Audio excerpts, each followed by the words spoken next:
তুমি কি কখনো ভেবে দেখেছো, যদি আমরা মানুষ বাঁদর থেকেই হয়ে থাকি, তবে আজও বাঁদর কেন এক্সিস্ট করে? এরা কেন মানুষ হয়নি?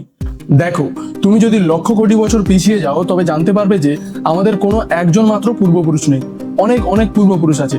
আর যদি আরো পিছিয়ে যাও, তখন জানতে পারবে যে আমাদের সবার পূর্বপুরুষ একটাই, আর সেটা হলো এটি, যেখান থেকে প্রায় 4 বিলিয়ন বছর আগে প্রাণের সূচনা হয়েছিল।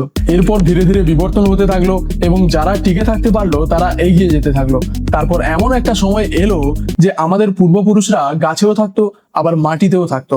এখন এদের মধ্যে কিছু গ্রুপ চিরতরে মাটিতে থাকতে শুরু করলো, আর কিছু থেকে গেল গাছে। যারা মাটিতে চলে এলো তারা বিবর্তনের সাথে সাথে মানুষ হয়ে গেল, আর যারা গাছে ছিল তারা বাঁদরই রয়ে গেল। অর্থাৎ আমরা বাঁদর থেকে জন্মাইনি, বরং বাঁদর আর আমাদের পূর্বপুরুষ একই ছিল। বিষয়টা এভাবে বোঝো যে বাঁদর কিন্তু আমাদের দাদু নয়, বরং কাজিন, আমাদের ছোট ভাই। আমাদের দুজনেরই পূর্বপুরুষ একই।